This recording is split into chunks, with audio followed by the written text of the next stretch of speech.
How do we become more inclusive of diversity in the society? For instance, the northeast of India, if you see, is completely ignored. It's a fragment, like it's been pushed out of this country. I mean, a lot of people, they don't even know what the 7 states of northeast are, or how the people are, or what their identity is. So how can we, as the youth, or all of us, change this? How do we become more inclusive? Because if you see, ignorance eventually leads to intolerance and communal problems and violence. So how do we become more inclusive of diversity today? Can I tell you a joke? Are you okay? Can I? Some of you because some of you are looking so serious, I'm seeking permission. Joshua Goldberg was a Vietnam veteran in America, in New York City. One day, he ordered for pizza and a Chinese boy came to deliver the pizza. He took the pizza, paid him the money and punched him in the face. So the boy fell down backwards. Then he got up with a bloody nose and he said, "Why did you do that?" He said, "That's for Vietnam."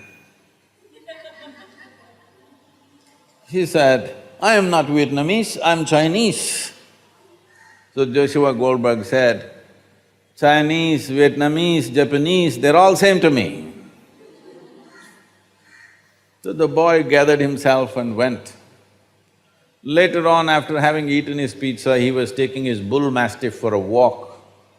There's a law in New York City, if your dog poops, you have to pick it up.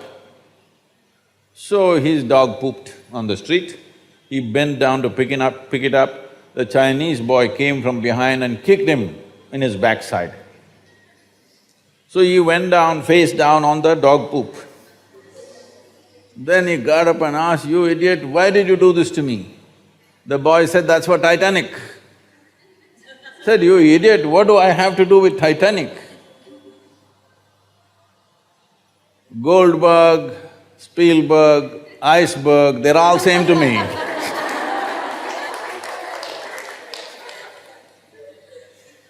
So, every difference that we have, you and me look different, we are not able to enjoy the difference. We make every difference into a discriminatory process. Unfortunately, this has become the way of the world. Race, religion, nationality, ethnicity, you name it. If there's nothing else, we'll find something which doesn't exist. Goldsmith, blacksmith, all kinds of distinctions, endless. What is the solution? See, when we sit here, this is my body, that's your body. No way to mix these two things up. That is yours, this is mine. That's one kind, this is another kind. This is my mind, that's your mind. No way to mix it up. This is one kind, that's another kind. If you're identified only with your body, you will naturally always look at me as something different. If you're identified with your thought process, you'll always see me as something very different. But there is no such thing as my life and your life. This life is same. This body can never be the same. This mind will never be the same. But this is a living cosmos. I captured this much life, you captured that much life, that's all. It's like, did you girls blow soap bubbles when you were younger, or you still do? You still blowing bubbles? Now, if you blew your bubble came this big, my bubble came this big. Oh, big bubble, small bubble, but poop, it went. Now we are not saying this is my air, this is your air, isn't it? Yes or no? Fundamental life process, the identity with fundamental life process has not happened. We've gotten identified with the surface. The moment you identified with your body, you're a female, I'm a male. Gender is acting like two separate species in the world right now. Yes? Gender, badly people need each other, In spite of that, they're acting like they're separate species. Every small thing that is said, boom, it blows up because we are too much identified either with our body or with our thought process, our beliefs, ideologies. What we need is a deeper identity. Can I take a couple of minutes? In yoga, we look at human mind as 16 parts. We can make this into 4 categories. These 4 dimensions of mind are referred to as buddhi, ahankara, manas and chitta. Buddhi means the intellect. Your intellect, do you want it sharp or dull? You must choose right now, I'm going to bless you. Sharp. So it's a cutting instrument. It's like a knife. Knife should be used for certain things only. If you use knife to do everything, then none of you girls are like this, I'm just looking for one of you. If you suppose use a knife to stitch a cloth, it'll be in tatters. Sometimes I'm wondering these days, your denims, maybe you're using a knife to stitch. And not you, you're good.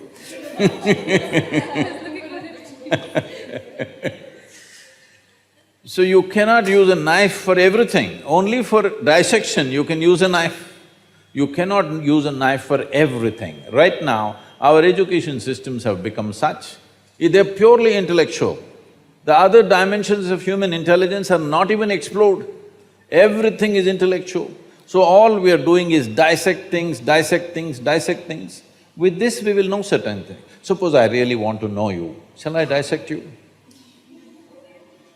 If I dissect you, I will know the condition of your heart, liver, kidney, spleen, everything, but you will be gone. Maybe by embracing you, I may know you, but by dissecting you, I will not know you, isn't it? This is what we are doing with intellect, we are constantly trying to dissect everything because our entire education system is focused just on the intellect. The next dimension is called ahankara. People generally think ahankara means ego. No, ahankara means identity. Depending upon what you're identified with, accordingly your intellect will function that way. Today tell yourself, I'm a woman, I'm a woman, I'm a woman. You will see your intellect functions just for that. You tell yourself, I'm Indian, Indian, it will work just for that. Yes or no? You just see the moment you're identified with something, what you're identified with always looks right, something else always looks wrong, isn't it? So this is the nature of the intellect. What is the identity? Accordingly it functions. So in this culture, we had a system, before we start education for a child, first thing is, he must say, aham brahmasmi. This means, my identity is with the universe.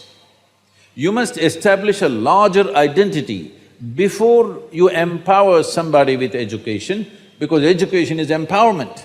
If you empower somebody with narrow identity, they will do something else. See, right now, what is science and technology doing? The cutting-edge science is all going to military use, isn't it? The most horrible things that have been done on the planet have been empowered by science and technology, unfortunately. The greatest gifts that we have turned against us simply because of our small identity. I am India or I am Pakistan, I am this or that, endlessly it is going on. It is just a narrow identity which makes a human being absolutely dangerous. You can call it crime, you can call it evil, you can call it genocide. Essentially, it's limited identity, isn't it? So one fundamental thing that we need to do in our education systems is that everybody has a limitless identity. Identify at least with the world, if not with the universe. If you cannot conceptualize a universe, at least your identity is global. Now the next dimension of the mind is called as manas. If you want to continue that knife ideology or analogy, knife is there, ahankara is the hand that holds it. It is the hand that holds the knife which determines whether this knife is going to save a life or take a life, isn't it so? It is not the knife which is dangerous, every day knife is saving more lives than taking lives, isn't it so? Knives are saving lives, but in the wrong hand, it will take a life. So the hand has to be tempered, the hand has to be studied. Nothing wrong with the knife, the sharper it is, the better it is. Knife should be sharp or no?